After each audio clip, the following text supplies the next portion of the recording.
Hi, my name is Tyvis Powell, former Ohio State Buckeye and national champion DB. Welcome to the Buckeye Cast. These guys was born and bred in the Buckeye State, and they like to talk Buckeye football and drink bourbon. Subscribe to the show. Now pour up a drink and pull up a stool. Here's your host, Joe Warwick. Get him, Joe. All right, Tyvis, we are back once again. Coming to you from south of the border. Make a run for the border if you have to. Anyway, we are getting you ready for this Penn State game this week. No game past week, so nothing to recap.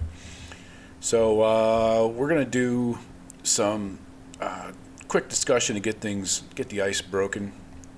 How do you break ice? It's kind of hard to do. The Titanic couldn't even do it. Anyway, we're going to talk about some of the games that we saw last week.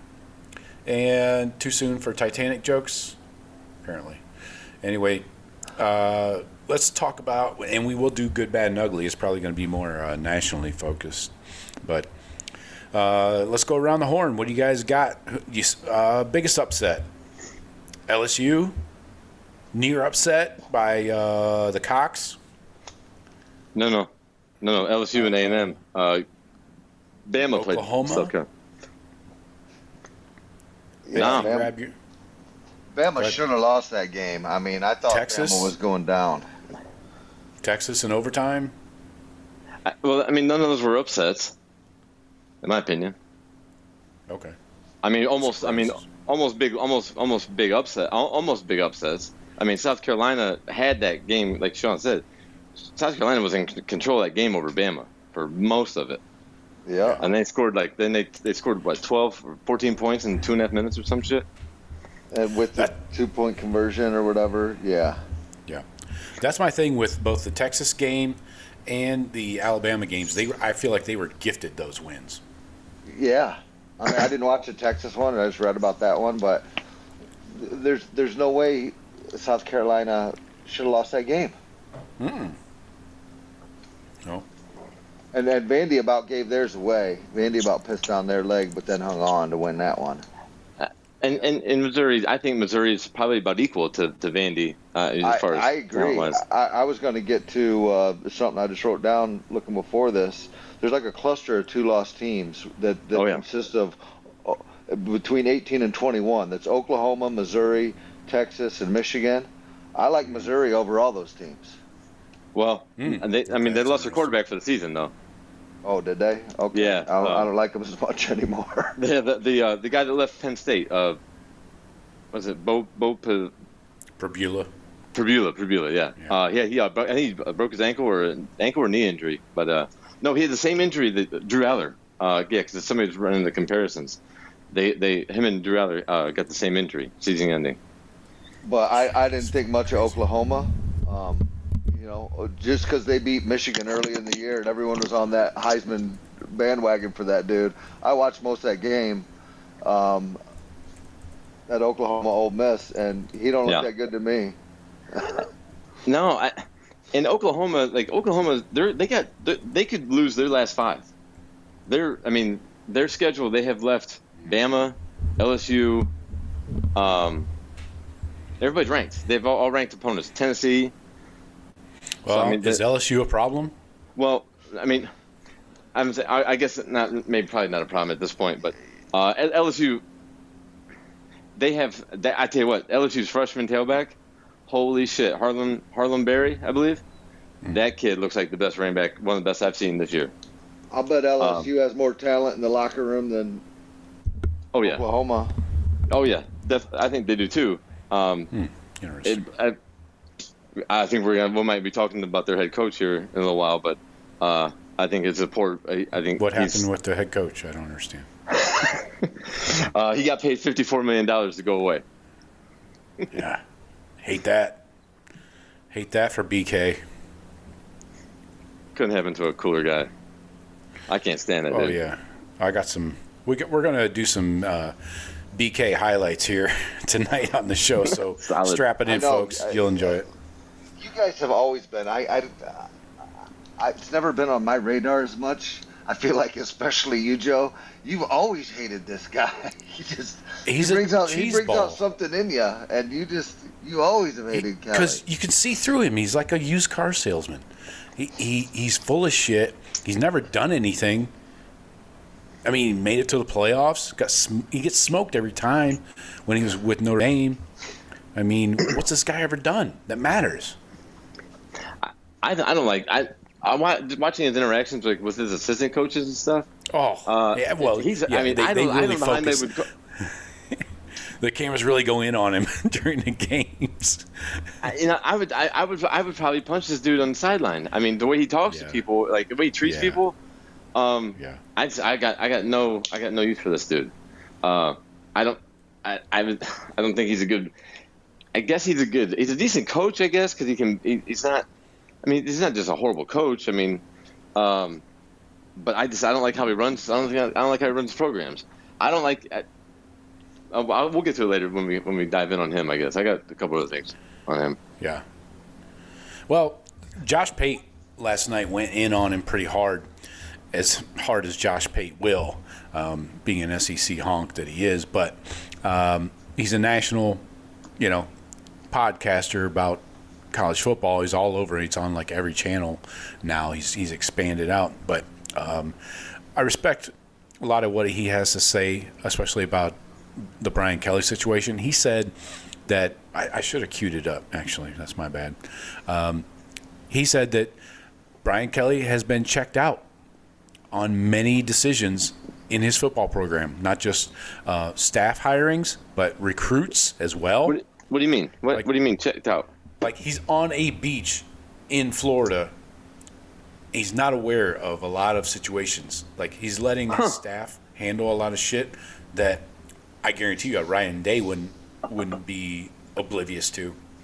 I'll see if I can pull that up while we're talking and play it for you guys. It's only like a minute and a half clip, but I catch Pate's podcast sometimes, but I didn't catch it this week. But I do catch it some Sundays after the Saturday's games. Yeah, he tries to do a nationally focused from Nashville, Tennessee. Right, but he grew up in Columbus, Georgia, so yeah. I understand where the one-sidedness comes from. Let me see. Go ahead if you got something else on Brian Kelly. The main thing back when he was at Notre Dame. Remember when the videographer died? Yeah, he had him up in a fucking scissor lift. Yeah, you had him up in a scissor lift when it was like high winds, dangerous high winds. I guarantee that he's like I don't give a shit if it's a goddamn tornado. Get him up there. I need he covered it up and right. all his wins from the 2012 season when they went to the title game and 2013 all got taken away because of academics scandal. That's true. All the cheating they're doing. About that. Yeah, I forgot about that.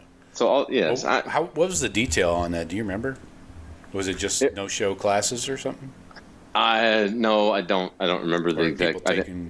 People taking courses for. I think it was. Yeah, I remember there's people taking exams. Big deal. He was a pioneer.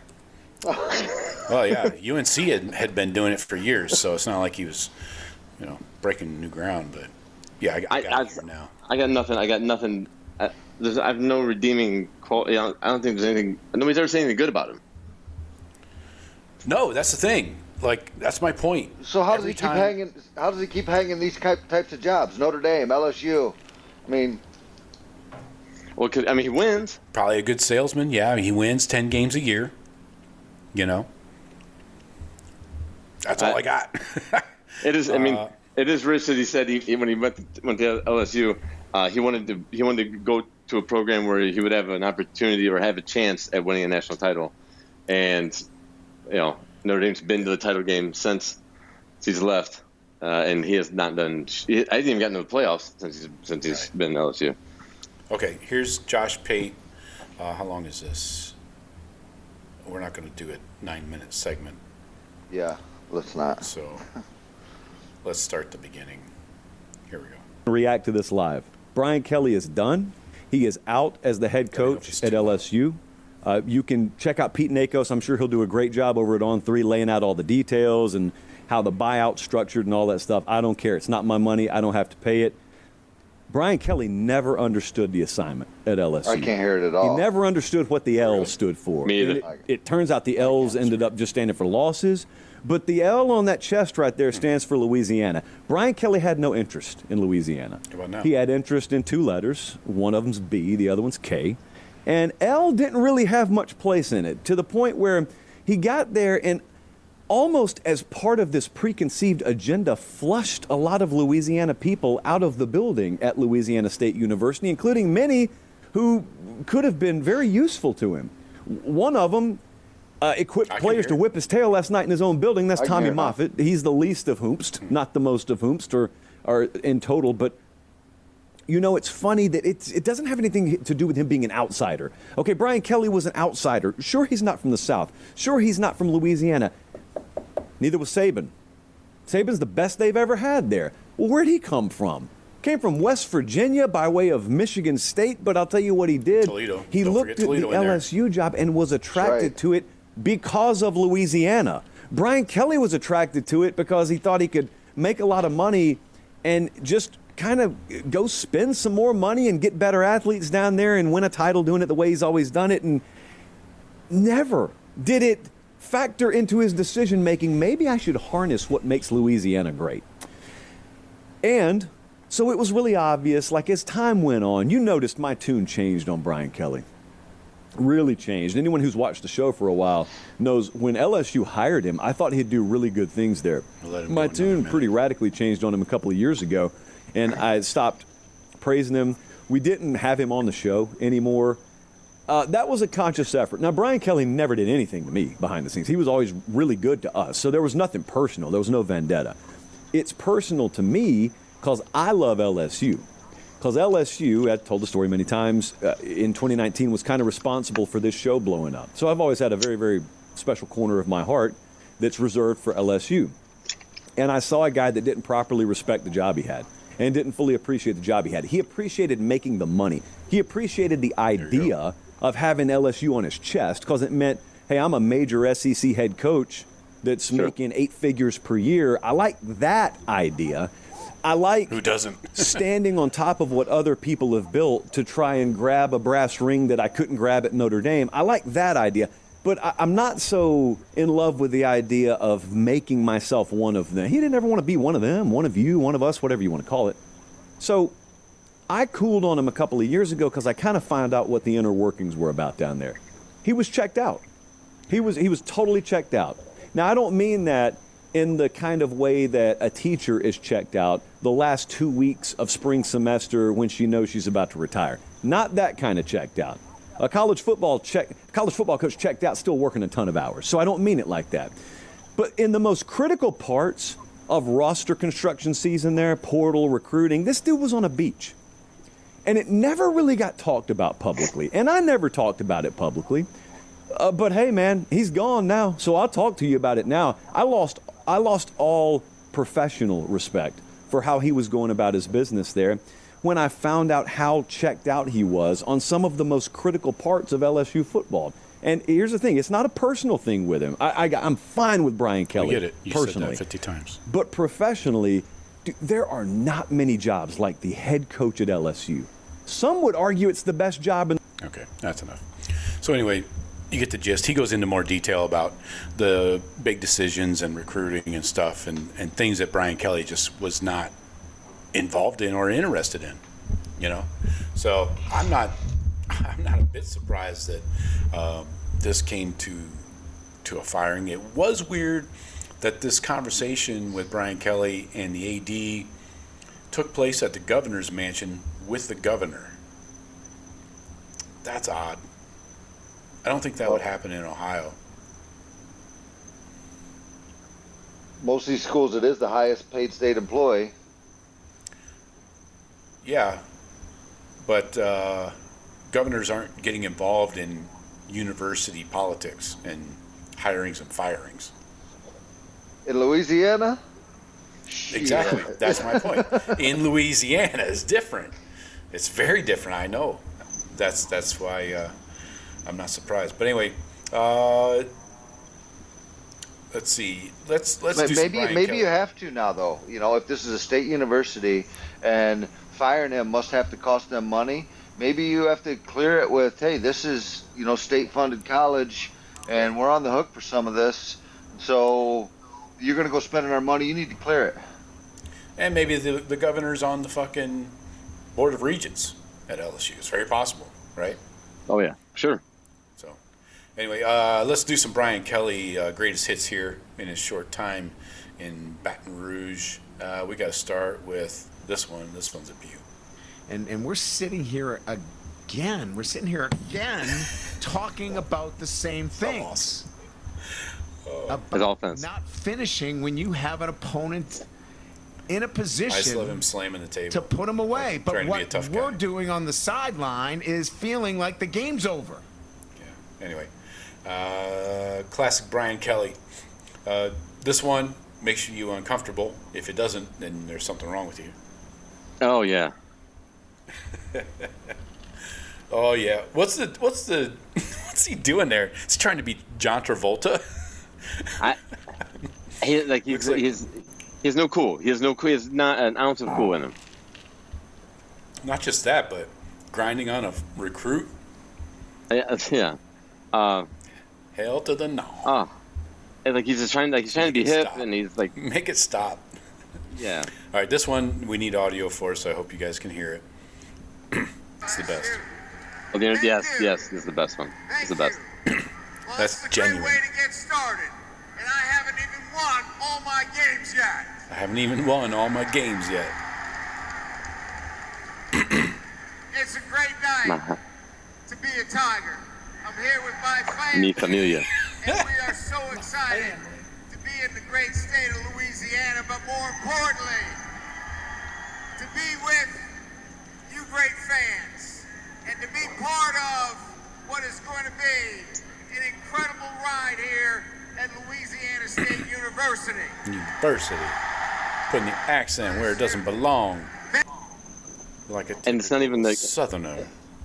and that's not Louisiana. Like that accent's not. He's not anywhere close to the accent. Sounds like of you're from Baton Rouge. Savannah. Yeah, it's completely different. I got one thing about back. Oh, sorry, Joe. Go ahead. Go ahead, no. No, remember back when he left Cincinnati, he didn't even tell his players Oh, yeah. because the players talked mad shit about because they had like 1 or 2 games left in a year, something like that, I think, and the player like some of the captains like blasted him in interviews prior to the game because they said, "Oh, coach didn't even tell us he's leaving. He just left." I don't know about that podcaster though. Saying that whatever, you're not from the South. I feel like that Jonathan Smith gets that rap up here because he's from the West Coast. Yeah, we should get into that. But go ahead. Well, I just think with under NIL anymore, none of that shit matters. Now it might matter more for a Michigan State team because they've got to know the regional coaches because they're getting more regional talent than national talent. But if you're a blue blood, gives a shit. If you're the best coach, you come. I don't care if you're a West Coast guy, East Coast guy. I mean, Ryan Day, where's he from? Northeast. New Hampshire. But I think Ryan Day is a different situation. Exactly. So if you want to jump into but Michigan Urban State Meyer talk, we wasn't can from get into Florida, and he did just fine down there. Like I said, Saban, and I mean, if you're the best coach, you're the best coach. You need to get guys on your staff that know the region, though. You don't, as a head coach, have to know the region. You need guys like look at when Herb came to Ohio State. He kept Luke Fickell. He had Tim Hinton. These guys are stalwarts of Ohio high school football, and so many more. Brian Hartline, so and he wanted to go national too. So he had Tom Herman, who's from Texas. He knew Texas, so because he was recruiting nationally, he needed people from other regions. Yeah, and when he was at Florida, he had Billy Gonzalez, Charlie Strong, who's the O-line guy. I think it's with NIL now. That's less and less important. No, I disagree. I think you need to recruit regionally still. You're building the foundation of your classes by high school recruiting, and that's regional. You want to keep the good talent, the local talent, local. You want to be able to keep all that. You got to have people that are familiar with the local high schools to keep those relationships. I mean, you're going to get your national recruits if you're a quality program like Ohio State or whoever, but that's where NIL comes into play. Getting those national kids, not the regional. Yeah, I see your point, Sean. But I think most importantly, when you're recruiting on a national basis, like an LSU, like a Florida, Ohio State, or whoever, you need donors. Yeah, LSU's not going to go replace them with some country bumpkin from Louisiana. They're going to go out there and they're going to write a big fat check to Lane Kiffin. To somebody. I think Lane Kiffin's going to have his pick of does he want LSU? Does he want Penn let's State? power rank the three main jobs, the three big jobs that are open right now. Penn State, Florida, LSU. LSU 1, Florida 2, Penn State 3. I think Penn State 1. I think Penn State 1. No. Sean, really? Yeah. I disagree. I'll listen to your basis of why that's a bigger job than LSU. I think it's going to pay as good or better. It's going to be in the top 3 in recruiting, and you're going to have you've really only got 2 teams to contend with. Okay. Let's look at the on a year in year out basis. Ohio State, Oregon. In the conference, you're talking about in the conference, all right? Yeah. But if Penn State is paying so well, shouldn't they be a national program? I mean, their competition should be national, not just conference. Like, let's look at the blue chip ratio here. Penn State, 68% 4 and 5 stars. That is 2, 4, 6, 8. I'm telling you, it's an easier gig at Penn State than it is at LSU. Oh well, easier, sure. I guess that you're qualifying. That's not the question. The question is best job.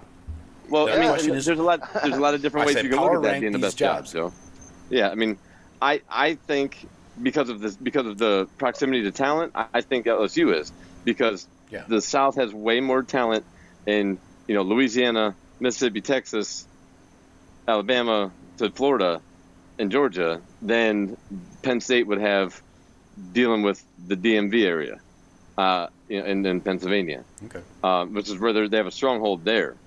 But that's really it. I heard Urban Meyer was seen strolling around in PA. You think he's there as a consultant, or are they trying to back the truck up? Good luck. He's not going there. What's he doing in the middle of Pennsylvania? I don't know how the fuck you recruit anybody to Happy Valley. It's in the middle. But they do. They're 5% less on the blue chip ratio than LSU. They're at 68%, 4 and 5 star recruits. LSU 73. Ohio State and Bama lead the way with 89% each. That's a huge jump. But LSU to Penn State ain't a huge jump. No, but I mean, we can clearly say that's Brian Kelly, his lack of being able to pull local kids from the South. There is more talent in the state of Louisiana than there is in Pennsylvania. That's proven. And with all that SEC money going on down around there, I mean, Texas A&M money ain't going away. Texas money ain't going away. A&M's Bama, fourth. Georgia, what's that? 82%. A&M is fourth, 82% blue chip. Yeah, ratio. blue chips. Yeah. Yeah, Oregon's, and so I I feel like it's easier to get the 7th-ranked quarterback out of Ohio, which is who we're going to be facing this weekend. Yeah, I mean, I see your argument, Sean. I mean, it's an opinion. I mean, I think the LSU job is a better job. You think Penn State job is that? I mean, I think most kids want to go to the South, just generally speaking. I thought you said a job. I didn't know. Well, you're talking recruiting now. You keep changing, lifting up the cup and seeing if the ping pong ball is under there. I don't know if all the kids want to go to the South. I mean, shit. Why does Buckeye get let's look at Florida? Let's look at the blue chip ratio. I'll pull this card once again. 1, 2, 3, 4, 5, 6 SEC teams in the top 10. Oh, that doesn't make any case for your argument. Seems important. So I don't know. There's two Big Ten teams. No, they're not getting kids from the north to go down there. Horseshit. Have you seen what Clemson has done in Ohio? And that's just Clemson. Yeah. Look at Bama, what they've done in Ohio, man. Yeah, the kids are going south. They pull one once in a while that we get pissed off about. All right. They don't fucking Caden Proctor dominate up from here. Iowa. You don't fucking dominate up here. Recruiting. They just don't. Okay. You got a lot. I think you got a lot easier time. But again, I don't know if that matters anymore with the NIL. And this money's going to keep growing and growing and growing. Right. And there's going to be haves and have-nots. Penn State, I feel, is always going to be a have. I feel like, I don't know, will LSU always be a have? I don't know. Let's see. I think so. I don't want to. We don't need to argue about. Sean's got a different opinion than me and you, Joe. You're entitled to that, Sean. I mean, I'm not going to argue with you about it. Well, you can. That's what we're doing. I don't. But we got better shit to talk about, I think. Yeah. All right. I'll argue about next thing. Let's go. All right. Well, this is one thing you can't argue about. We want to give thoughts and prayers out and rest in peace to All-American Buckeye Nick Mangold. Man. Died on Sunday. Jesus. Way too early at 41 years old. So, yeah, to the family and friends and everybody, a lot of reaction on social media to that. Great Buckeye, great dude. Yeah, they all had the same message. Great player, but even better person. Yep. So, yeah, very unfortunate. But yeah, all right. Yeah, let's I won't go argue on that. Oh, great. That's the one. Let's go GBUs. Let's talk GBUs from a national point of view. Good, bad, ugly. Who wants to go first? Looking at this last week's slate of games, was there anything good? Let's start with Jeff. I say South Carolina's lost. That's a good loss. And SEC talk, that's a good loss. You know what they're saying on Twitter this weekend? The preseason ranked number 13 in the country, South Carolina. They're reverting back to their preseason ranking. That's awesome. Yeah, to justify that tough, gritty Bama win. Yeah. Against a 3-5, well, it would have been 3-4 team, 1-4 in the SEC, now 1-5. So that's your good? The cocks? Yeah. Nothing wrong with some good cock. Sean, what do you got for good? Hey. I guess I'll go. I'm going to pick a SEC quarterback here. I'm going to go with that Chambliss from Ole Miss. Young kid, and he looks the part. He's pretty good. I mean, I don't think old Lane and company and that comment Lane made after the game, what a dickhead. I mean, what are you jawing? You're jawing with fucking I mean, what a clown. That's John was a 5-star, big-time recruit, David Stone. Buckeyes ran on him. But yeah, Buckeyes ran on him to the end. He's a freshman. But that's Lane. He can't help himself. He'll look great in orange and blue. He will. I think he would. I think he ends up. If you have your choice of jobs, wouldn't you take LSU first over Florida? I would. I would. Yes, I would. What makes you think he's going to jump? Because Ole Miss won't pay that kind of money. If he does not jump, it's because he got paid from Ole Miss, and his staff, probably some facility upgrades, all the things, right? Well, I mean, that's what it's going to take to lure him away. So, yeah, I mean, he's going to be, but Good. I mean, Lane, what are you doing? Testing out every team in the SEC? Well, yeah. He's a wanted man. I mean, from Bama to Tennessee, if nothing USC else, to Ole Miss. The Raiders are kind of an SEC team, right? the Raiders Raiders can compete in the SEC. Yeah, exactly. Yeah. All right. So you got Trinidad and Tobago, Chambliss as your good. I'm gonna go. This is tough because I'm basically choosing between SEC games that I watched. Texas A&M defense. Anybody on board with that? Is that decent? Yeah. Yes. I watched that. I watched every play of that game. Texas A&M is a threat. That quarterback's pretty good too. Yeah. Yeah. But they held LSU to 278 total, 218, 60 yards rushing on the ground. Jesus Christ. Well, that quarterback that's supposed to be so good for LSU, you know, sometimes he sucks. Yeah. Yep. Hype. All hype. Well, there's so many guys that are all hype that suck. Right. Manny, but I will say him. A&M's quarterback threw 2 picks. He did. And I mean, because LSU has players. I mean, LSU has a safety that's badass. That made a great play on one of those picks. Yeah, I mean, I just his ability to take off when he needs to take off. He can, he can throw from. He's got a strong enough arm. He can throw from all angles. He's a dual threat, legit. Yeah, but they got 2 receivers that are good. That are legit. Can beat man-to-man coverage. They got a crowd of running backs. They're deep. It's probably 3 or 4 deep in running back. I don't know about their. It's hard to say because LSU's got the Harold Perkins and they got players that not anymore.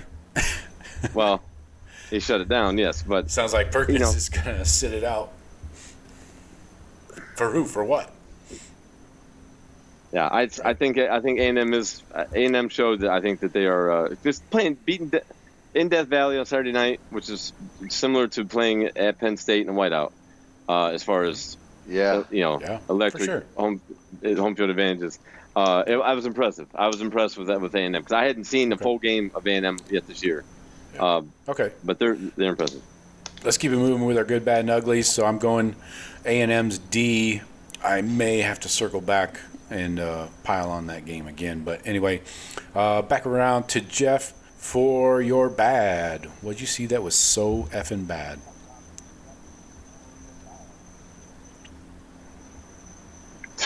You already nailed it. I was going to say LSU's offense. Okay, that's fine. Their tailback, that freshman tailback though is legit. I was super impressed with him, but they don't have it on the offensive line. A&M controlled them in the trenches, which is LSU's was always thought to be as one of those teams that their O-line, D-line are always going to be strong, which is what always made them real competitive. But A&M has passed them as far as SEC prowess. Okay. All right, Sean, what do you got for bad? I'm going to go out and say Bryce Underwood, another overhyped quarterback. I think he went 8 for something with 80 yards passing in that win against Michigan State. Michigan State, by the way, has one of the worst, pass Ds in the country. I mean, those dudes, nobody knows any of those dudes. And he's just underwhelmed all year. So I'd say he's bad. And, they got to win and they're running crazy, but Bryce Underwood might not be it, for all that. He kind of reminds me of Terrell Pryor. Yeah. Strong arm, no control. Great athlete. Can take off with the ball. He it's his only leaves threat. the pocket early. The O-line's not that great, but even when it does hold up, he leaves it early. He throws off his back foot a lot, and because he's always had the strong arm. Yeah, but what's keeping them there? They can run the fucking ball. Michigan can still run the ball. Yeah, which is what keeping even without the left tackle. That I thought that would be an issue, but the new dude came in. And, looked all right. Nobody they've played has been able to get up on them big, because then you're going to see those inefficiencies you're talking about from underpants will really show. Will really show out if he's got to. Right. If they got to go back to two scores down or something in the second half, we haven't seen it yet. Somebody's going to have to get them in that situation, because I want to see how they don't look built for that. No, they don't, and that's nobody's been able to do it though. Their defense is good enough to keep them. Those Tony Alford, go figure. He's got those running backs. Both of them, that Haynes and that Marshall, they're both good. Are they that good, or just they're running hard? They look freaking good. Justice Haynes, he was good with Bama last year. I thought Bama was the best running back last year. Did you guys see that Haynes might have a broken foot? You seen him? Oh. I saw a James Yoder video just a little while ago on Twitter about with a picture of Haynes in a boot. So I don't know how legit that is, but that could be. They say he's expected to be back for the Ohio I didn't know. State I didn't hear anything about it. Of course. And it'll be 100%. I didn't see. I had the quad box going on the TV screen. I had sweet. A Michigan fan sitting next to me. So that game, I did not see anything about him getting injured or getting dinged in the game. I didn't notice anything. No, the injury actually supposedly happened weeks ago. Oh yeah. He ran pretty hard last year. On a broken foot? Yeah. No, I don't think so. He ran pretty fucking hard this past week, but I know he ran for what, $150, something like that. Yeah. So yeah, he's going over 100 yards. I don't know how legit that is, but Yoder is usually on his shit. But he also is a prankster, so we'll see. He likes to tweak his own audience because he's a Michigan guy. But for my bad, I'm going Texas defense. What the fuck are you guys even doing? 445 yards you gave up to Mississippi State, a 4-4 team, 0-4 in SEC play. Yeah, the bottom of the SEC. 445, 382 through the air. This Texas defense coming into the season was their strong suit, right? Plus Arch Manning, of course. It's clearly the Heisman favorite. But 382 through the air, Texas defense. They don't have guys injured, right? I haven't heard of any Texas defenders missing. You don't hear about Texas anymore other than Manning, though, since they've pretty much he had a great off. game. He had a great game in a loss, or a near loss. Until he got knocked out.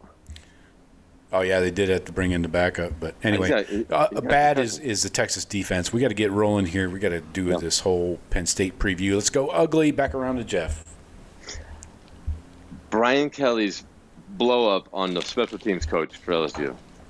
Ugly. Because the punter. You should have told me you're gonna talk about that. I would have got the clip.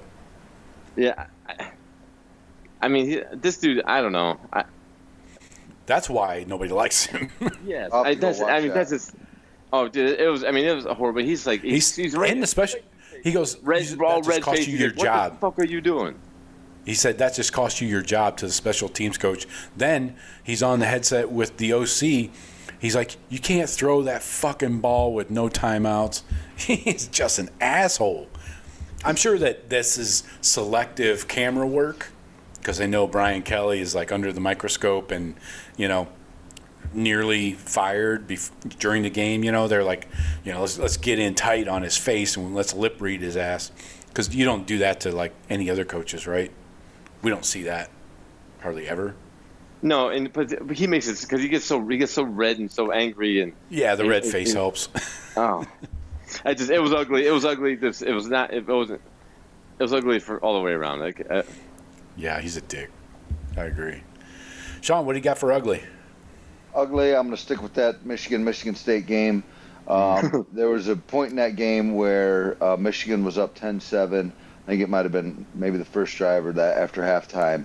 And a Michigan State player timed the fucking snap perfectly, got a strip sack. Yeah. And that was a game changer. And then, it was a huge game changer. Changed the whole momentum of that game pretty much. And then Michigan went down to score on that drive. So, well, let me explain what happened. I should have brought that clip along. So, was it a third down maybe? And they had a DB up at the line of scrimmage off the edge, coming on clearly a corner blitz, and he timed it up with the snap of the ball. The flag was thrown late, I think, for offsides. They said that the DB jumped into the neutral zone prior to the snap. I don't think so. I don't think so either. Came off the edge. He strip sacked underwear. And they recovered the ball. Did they return that? No. I don't know if they blew it dead at that point or no. Yeah. When I went and looked at but it was a 19-yard loss and Michigan State's football then, Right. Mm-hmm. And so of course the refs get together after the play and call that a offsides on the corner blitzer. And Michigan then, of course, marches down and punches it in for a touchdown. As you know, they would. Momentum shift, So that was bad. And I just with the whole Chauncey Billups and all this shit, I'm just really skeptical of any officiating, of any. Yeah. I'm hyper aware of any bullshit calls and just things that aren't pure in the game. Who we can inject into that conversation immediately just for a second is that SEC ref that just got what they call him permanently suspended. I call that fired. He was. I went and there's actually a highlight reel of him on some calls. He's bad. He's super bad. Like the Auburn game is what cost him his job just a couple weeks ago on that goal line. Yeah. I went and watched that Clemson catch again. 4 fucking steps, man. 4 steps. Yeah. And don't forget about the Sean Wade targeting. I mean, there's like 5 plays in that game that went against us that were key, momentum plays, just like that touchdown in the Auburn game. It's not just the recruits that get the McDonald's bags full of money. No, it doesn't have to be. McDonald's bags don't discriminate. No. Me, grown-ass man. Yeah, ugly for me. I don't know. I'm kind of looking at this Bama game. I know Ty Simpson's good, all that. He didn't look that great to me. Well, he went for 250, 24-43. What's that? Not great. Don't know. But the rushing attack is my point. My point with Bama. I'll get into the defense if you want, but we don't have time for that. 72 yards rushing. This is not the Bama team I know. I bet they wish they had Dustin Haynes. Probably would help. Jeremy Bernard, the wide receiver, he's the second leading receiver in this game. He was the leading receiver the prior week. He's a receiver. I mean, he was the leading rusher. My bad. He was the second leading rusher in this game with 23 yards. Last week, leading rusher.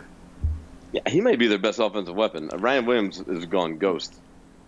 Yeah, Ryan Williams had 7 for 72, but just a lot of 10-yard routes. Yeah, he's not taking over any games like he did last year.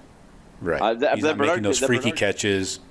That Bernard kid I think he's their best go-to guy. Yeah. Right. Okay. All right, so we got to get into this Penn State pregame, and we got a few comments. Stephen Cherry's all up in the chat. Of course, Steven. We got a prediction from Steven that we have to get to, obviously. So yeah, folks, please like and subscribe to the show. Pop your comments. We'll take your score predictions, as Steven has already done. And hey, get out there on the BuckeyeCast.com. Do yourself a favor and pick up something sweet for yourself. A hoodie, long sleeve tees, quarter zips, hats, shirts, the whole 9 yards.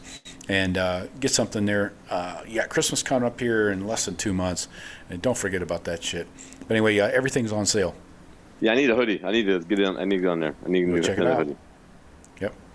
All right, so I think we covered most of the national stuff. Let's get into this this Penn State game. Again, this national picture just looks shittier and shittier every week. It's just there are no good teams out there other than the Buckeyes. I'm not seeing it. Maybe Bama, just because of talent point of view, like they have the same talent level. If you're talking, I wouldn't be dismissive of equated. Indiana and Texas A&M and Indiana. I think both of those are very good teams. Right. The flaws, yes. But I mean, I don't know. Indiana, I don't know if Indiana has flaws. Nobody's exposed any. And Indiana's Oregon's not an easy out, and neither's Ole Miss and some of these other teams. Yeah, I think all of those maybe, I think all the teams we just named, definitely the national title is going to one of those teams. I think. I don't see it going to any other school that we didn't just name in that conversation. Okay. If we have time, we'll get into the national championship odds according to Vegas. But we're focusing on this Penn State game right now. Buckeyes coming in 7-0, number one in the nation. Just came in off a shutout a couple weeks ago at Whiskey, 34-0. Penn State, though, has dropped 4 straight since firing Franklin. Jim Knowles, his defense is complicated. He's permanently suspended, Joe. Ooh, that sounds good. Like, DBs are sitting in on defensive staff meetings now to learn the defense. Guys, we're 9 weeks in. You're a little late. Yeah. So this is your big nooner on Fox, of course, because why would we have a good game at night in Columbus? Can't have that. But we got the momentum going. Sayin going big time at Wisconsin, almost 400 yards, 4 touchdowns. He's up over 1,800 yards passing, 19 TDs, 3 picks, 80% completion. I was going to say 80% in the country. Yeah. So, and this defense leading the country in both total yards and points per game. 5.9 points per game allowed. Generational defense. A generational defense. Yeah, listen to the Tuesday Daily Blitz. I have a lot on that. So Penn State, let's talk about the spiral, the downward spiral, 9 Inch Nails style. What happened? Started 3-0. Things were looking great. They were one of the favorites to win the national championship. Them and Clemson, right? Texas. Buckeyes were like 4th, 5th, something like that. And we had the fourth best odds, yeah. I forget where I got my ticket logged in at, but they climbed to number 2 in the rankings. That's the highest they got. Now they're sitting at 3-4. They fired Franklin after the double overtime loss to Oregon in Happy Valley. Since then, lost to Indiana. What? No, they didn't fire him after that. They fired him after the UCLA loss. Right. I'm sorry. Yeah. My bad. Since then, they lost to Indiana. They were blown out by Nebraska. A lead they dropped to Iowa. Their new coach, interim coach Terry Smith, they lost 4 games under him. Drew Aller's injured and out. Now you got Ethan Grunkmeyer, another Ohio quarterback, in place of Aller. So, like I said, the latest loss was to Iowa last week, where Iowa's quarterback ran wild all over the Penn State defense. So, you guys got a take on this? How this happened so quickly? It seemed like yesterday. I don't. I mean, it's really hard to say because you don't know what the kids the message that the players are getting, and there's got to be some inside turmoil that that's just not coming out. It's hard to say. It's inexcusable because of the talent and even losing a quarterback. These are losses they shouldn't lose. Games they shouldn't lose. So it's hard to say, but there's got to be something internally that's run amok. I guess. I don't know if is it too many people counting their NIL deals because they all came back and got paid. I think are they not focused on the defense? That actually made it worse. Is that possible? I mean, Yeah, sure. They're just not. They're not. They're not. I mean, they're not they adhering to the lost in system, double overtime to Oregon. They win that game, and I'm thinking it's probably a whole different vibe around there. Yeah, I'll bet sure. they don't lose these next three, and that's where it started. And the faith gets lost in Franklin because here we go again. We have a great team. We've got the team to win it all, and you shit the bed in a big game. And Franklin. I feel like everyone gave up. I feel like James Franklin almost gave up. Yeah, there you go, Sean. That's what I was getting at. I think Franklin's not. I think Franklin's has proven that he's not. He's a good front running coach, but like he's not. He probably didn't handle the loss properly, and his main job was to get his team refocused and re-energized, and he. It's hard. None of us know what was said, or what was, the atmosphere. But obviously the president and everybody put the blame on the team's reaction on the coach. So I'm going to go ahead and assume that it was the coaches that just failed the players. Franklin's going to go get him one of these big jobs. I mean, I think Franklin ends up. I think Franklin ends up in Florida. No. Okay. No, he might. You're right, Sean. He might. But I mean, you want to talk about Brian Kelly being a bad fit at LSU? James Franklin, bad fit in Gainesville. I got a scenario for you. I'd love to see it though, because I hate Clark Lee. Clark Lee goes to Penn State. James Franklin goes back to Vandy. Sure. You could see it. You could see it. Oh yeah. Clark Lee's one of the hot names right now for the LSU job. I just saw a list of the top 10. He was in there. But I mean, think about it this way. Like maybe Vandy's not that bad of a gig. They got a $10 billion endowment, I think. Yeah. I mean, it's they're huge. well endowed. That's what she said. They're well endowed in Nashville. And they're in Nashville. Yeah. So I mean, he might not. Works. I mean, I think that works. He's definitely getting. He's going to get a big ass contract extension. So like him and Kiffin both will. So he might not leave. But you're right. He's not. We're getting sidetracked here. Back on the coaching carousel. Hey, you started it. All right. You're welcome. So anyway, this Penn State team is just spiraling the drain here. Let's talk offensive challenges for Penn State versus this Buckeye defense to get into this game. Buckeyes, like I said, are ranked number 1 nationally in points per game, top 10 in every major category.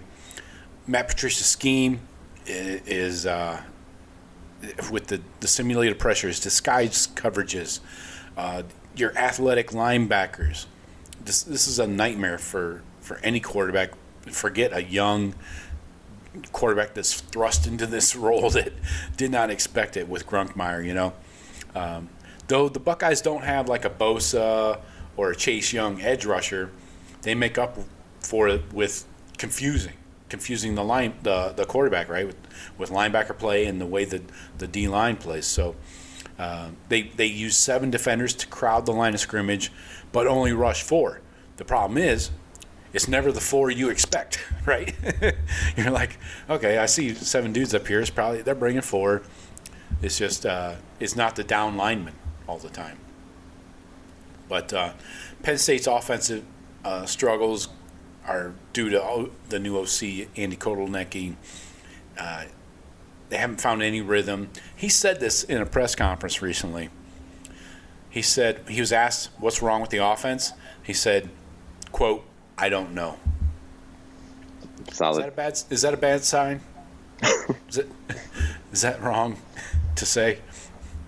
That's I appreciate the brevity. Honesty, if nothing else. Penn State has failed to pass 70 yards passing in the first half in Big Ten play. What? They haven't gotten over 70 yards passing in the first half in Big Ten play. The wide receivers struggle with separation, and that's when they even paid that Trevor, what's his name, Ortega, I don't know. Jesus? Oh. You said it, man. Yeah, somebody's going to come to my door in a second. Anyway. So if dudes aren't getting open, that hurts quarterback play, obviously, right? Grunkmeyer had to run a lot against Iowa because he had no open options. That's not his strong suit. The wide receivers, there's a freshman, Kobe Howard, at wide receiver that fans are calling for. They want him to get more snaps, but Terry Smith, the interim coach, has talked about this multiple times this week. He said, we don't have a downfield passing attack. So what they're trying to do this week is go more vertical. Let's go vertical, as the great Al Davis would say. So that means safeties like Caleb Downs are going to creep down into the box, and that sounds like more guys in the box is a busy night for her. Anyway, some mismatches to watch. You got the linebackers, Sonny Styles, Arvell Reese. They can shed blocks like nobody else, fit in the run game. They can spy your quarterback if you want to get a little goofy, and they're going to disguise their coverages. I don't know how Grunkmeyer moves the ball against the Buckeyes. You guys have you seen any Grunkmeyer yet? I have not. Anything impressive? I have not seen them, and you're right. They're terrible at passing the football so far this year. But I feel, the world was placed on Drew when he came into this. This kid's going to be, and he was a top-ranked kid playing with nothing to lose. He's going to be out there having fun, and I think he'll come in and play loose. And I would actually expect him to have a little bit more success than Drew against us, because Drew, I think, would shit the bed and throw 3 picks and try and put everything on him. But I don't expect much, because just like what you said. But again, the talent should be there. I just don't know why it doesn't translate for these guys. Is it possible for Grunkmeyer to be less accurate than Drew Aller? Because that's the problem with Aller. Like, he's bad at throwing the football. I've never seen this guy put together a full game where he's like 65% completion percentage. And maybe he has one. I haven't seen it. Not against us, that's for sure. I think he had one that was like crazy, like straight completions once. I feel like that's what even got him into the Heisman talk. Yeah. Once, but like you said, that was not the norm. It's not like right. Sayin, where Sayin's out there throwing 80% every week. Yeah, he doesn't have the roller coaster of 60% and then 90%. Right. Yeah. But so Penn State, they got to run the ball, right? They're good at that. Katron Allen, he's the key. If he can get going, they're going to get Penn State in some 3rd and longs. That's a death sentence if Katron can't get going. I did read that left guard J.B. Viganane returns after missing against Iowa. So Penn State should have its best run-blocking O-line group together. We'll see. And then the Penn State O-line versus the Buckeye front. We know the D tackles, K-Mac, Caden Curry. Curry moves around the O-line, D-line, and lines up in different positions. Linebackers, it's hard to block them. They're just too fucking fast. And they're big dudes. So I think the Buckeyes are going to focus on the run, plug gaps, bring maybe some run blitzes and things like that. They've been doing some zone blitzes I'm not a huge fan of, honestly. I've talked about this in the past. I don't like seeing DNs 15 yards downfield, getting a ball whizzed by their ear hole in coverage. So I don't agree with the dropping DNs in coverage all the time. Jeff, what do you think? You got something on this Penn State offense versus the Buckeye defense? I mean, they can't. There's been some games where you see Keytron Allen and Nick Singleton totaling 15 carries for 90 yards or something like that. Yeah, one will go for 48, one will go for 40. So I mean, they better hope to God they can run the ball against us, because obviously right. I mean, we're gonna make them pass the ball. I think we're gonna crowd the line. You're probably gonna see a lot more of number 2 down in the box, moving around. We're gonna the confusion that we're gonna put this kid through.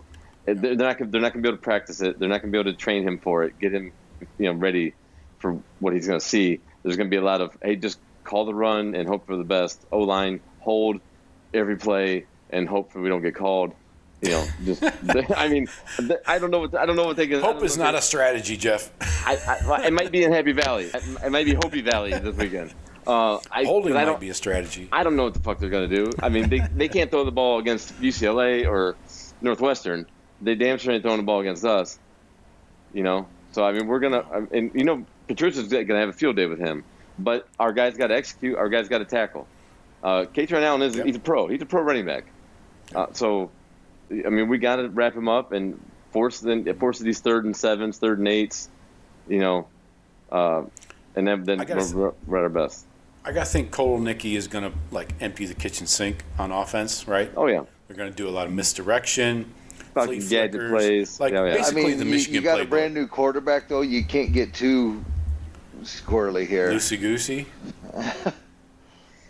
Right. I think they use the Michigan playbook: flea flickers, end arounds, reverse passes. Pull out all the stops. I think that's what happens.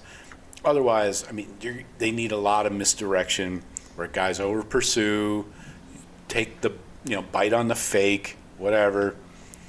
A lot of the pre-snap shifts and motions, and a bunch of window dressing. They're going to try. They're going to try all that, but does that lead to some false starts or some delay of games, and then they got to scrap it, like Sean said. Like this quarterback, it depends on how much that quarterback how well he can. Is he a true freshman? I'm not sure. I think so. He came in he got screwed so he was committed there, and then they're like, oh, by the way, we're going to get Bryce Underwood, so you can just sit there. What? What do you mean?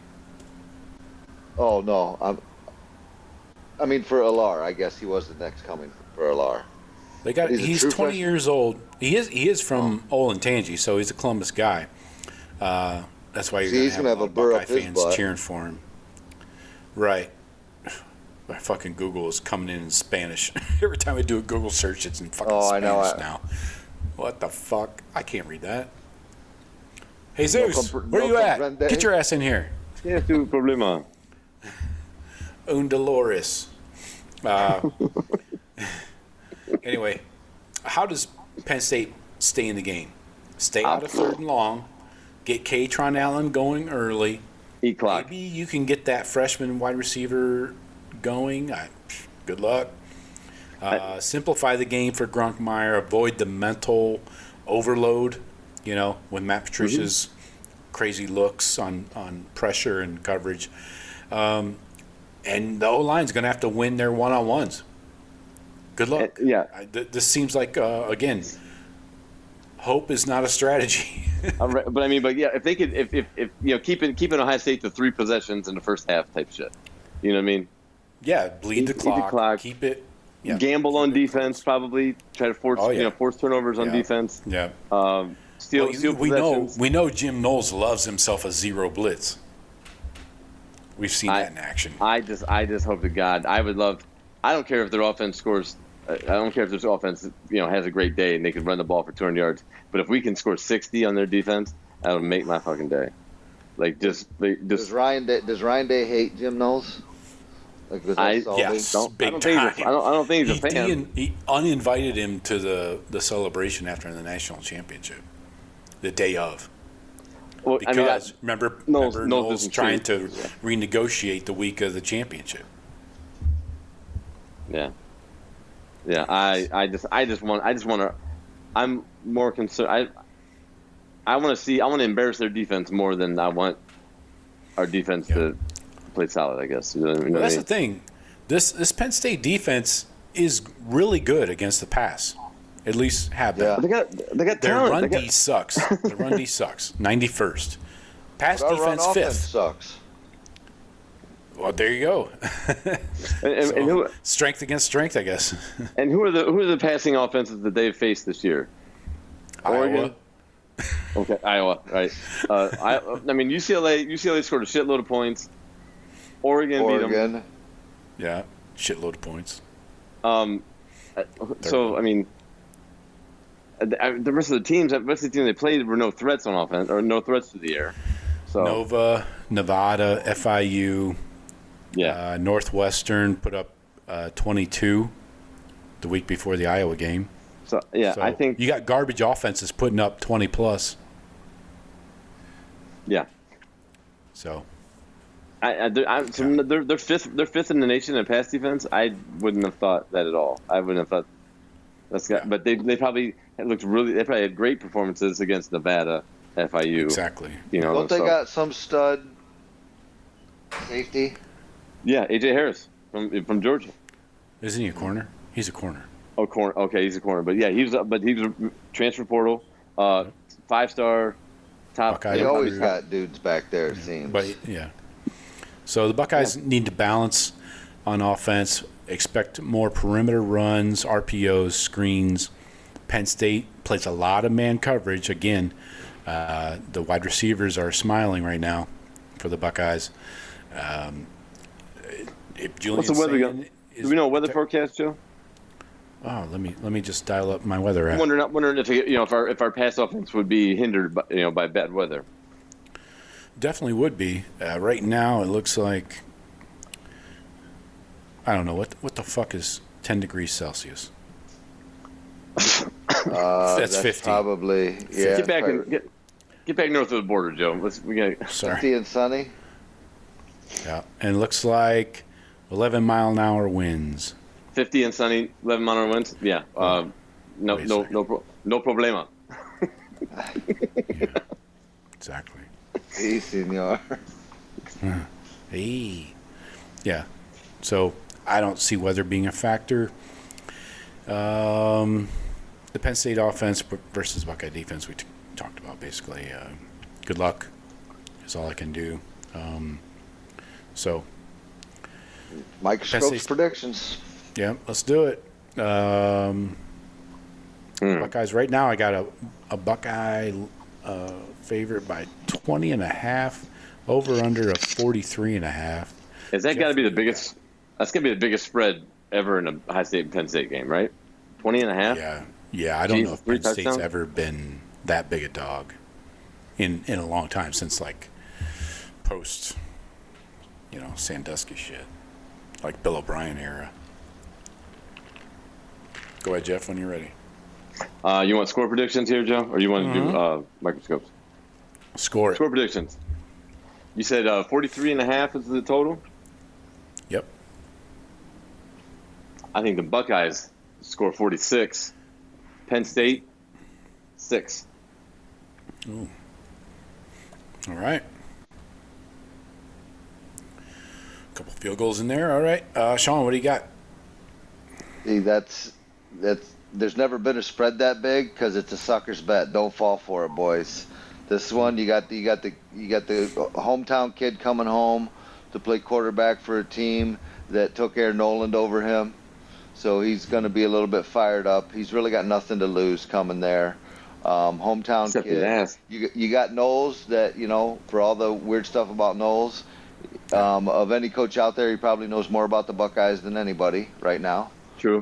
For opposing coaches, and I feel it will be a little bit closer than that. I got the under 27-10 Buckeyes. All right. Giving a lot of credit. Under no cover. Under no cover. Exactly. Okay. Under the covers. Well, I think the Buckeyes do cover this one. I don't care where Jim Knowles was before.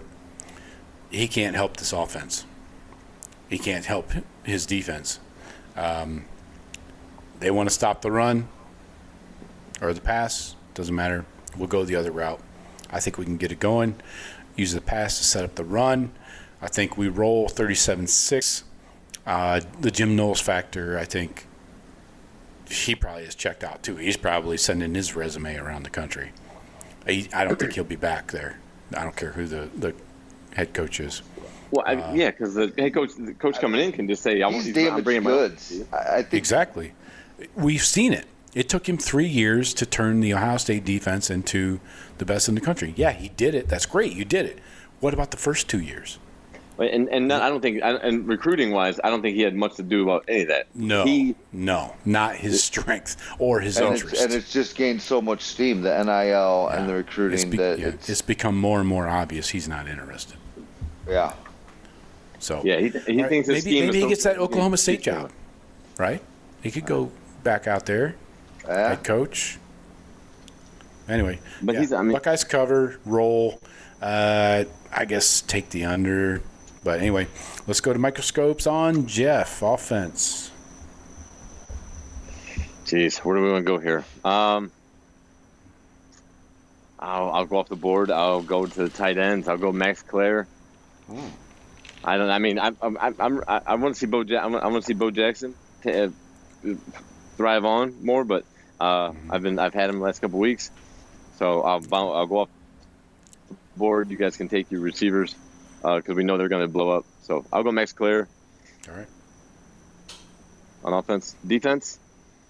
We'll come back to you. We're not Sean. Okay. Sean, you got All right. offense? Yeah, I'm gonna go with. I'm still waiting. I'm gonna hold tight first, Jeff. I'm gonna stay in the running back room. I'm going with the Isaiah West. Are you going to cement yourself as Penn State can't stop the run? That's their weakness. We haven't ran the ball well. This needs to be, 150 plus yard rushing at least among the team. I'm hoping for closer to 200. These guys average giving up 158. By the way. Yeah, this is on the O-line. This is a chance to get right. That's the real microscope. Our O-line's got to get this figured out and get moving, get running the ball. I mean, if they're giving up on average 150, we got to go above the average. Yeah, I just want to see exactly Bo Jackson where I'm going. or Peoples or West fucking go off and show me something spectacular because guys all play look big. Yeah, that's exactly where I'm going. I got one position, not a player. I have a position under my microscope. Right guard. Right guard. Yep, I knew it. And I don't mean the deodorant spray. Padilla or Tegra? Can we pick a lane here? Tegra, clearly, I went through this today on the Blitz. The grades for Tegra are pathetic on the season, both run blocking and pass blocking. He's under 60 on both. That's 60%, guys. Tegra has given up the most pressures. Daniels has. Tegra's right behind him with a couple less. That right side of the O-line is a huge concern. They haven't benched Daniels yet. They have benched Tegra multiple times. So let's figure something out that's a positive direction on that right guard position. I think Padilla is the answer. I think we see Padilla get more. He's been getting more playing time, more and more. Slightly. I think. But coming off the bye week, I'm sure that there's been a lot of that being worked out. So I'd sample size, 79 snaps for Padilla, 80 run block, 73 pass block. Crushes Tegra at 59 and 58. So that's where we're at. All right, let's circle back around to Jeff on defense.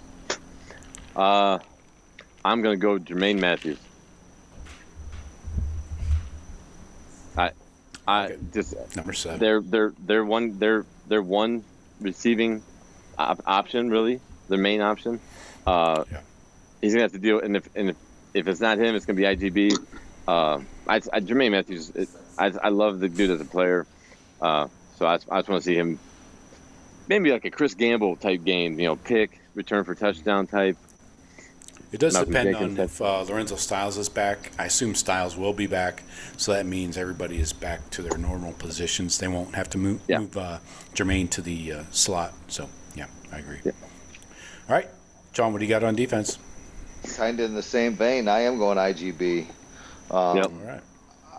These guys don't pass well. So what I'm expecting is for the corners, whether that's Matthews and IGB or whoever's over there, I think they're going to be a lot of man-to-man, and you're going to have your safeties there to support the run. Penn State can run. So what I need from you, Igbinosun, is the few times they do pass it down there to keep your hands off him and not give them easy first downs. That's the only way I feel Penn State stays in this game, is if there's some crucial plays down the field that involve penalties. Yeah. Chuck it deep and hope we hold them. All right. They would need at least two. They need at least two IGB pass interferences in third and long for them to have a chance in this game. I'm with you. Exactly. I'm with you. Hey.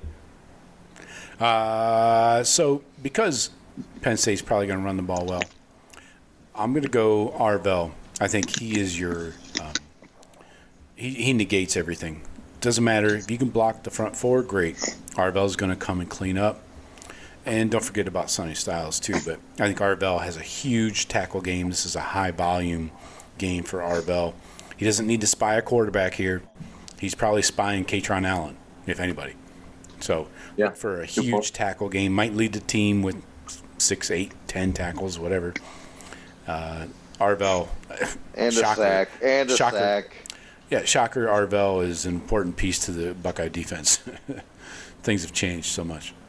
Anyway, that's what we got. Let's get to a few comments from Stephen Cherry. As always, we love Stephen. Hey, Joe, Jeff, Sean, go Bucks. Same to you, Stephen. Thank you for reposting the show on X. Stephen says, SEC Sunshine Pumpers are working overtime to continue to the narrative of how difficult it is to win in the SEC. Yeah, what's new? What's new? I would love to watch Paul Feinbaum. That's my favorite. No, I would not. Well, on that note, looking at the rankings, why is it that Tennessee is sitting there? So you got Notre Dame's the highest ranked 2-loss team at 12, of course, because they're Notre Dame. And they haven't beat anybody. Good losses to A&M and Miami. But then you get Tennessee is at 14. They're the next highest ranked 2-loss team. Why is Tennessee there? They haven't played anybody.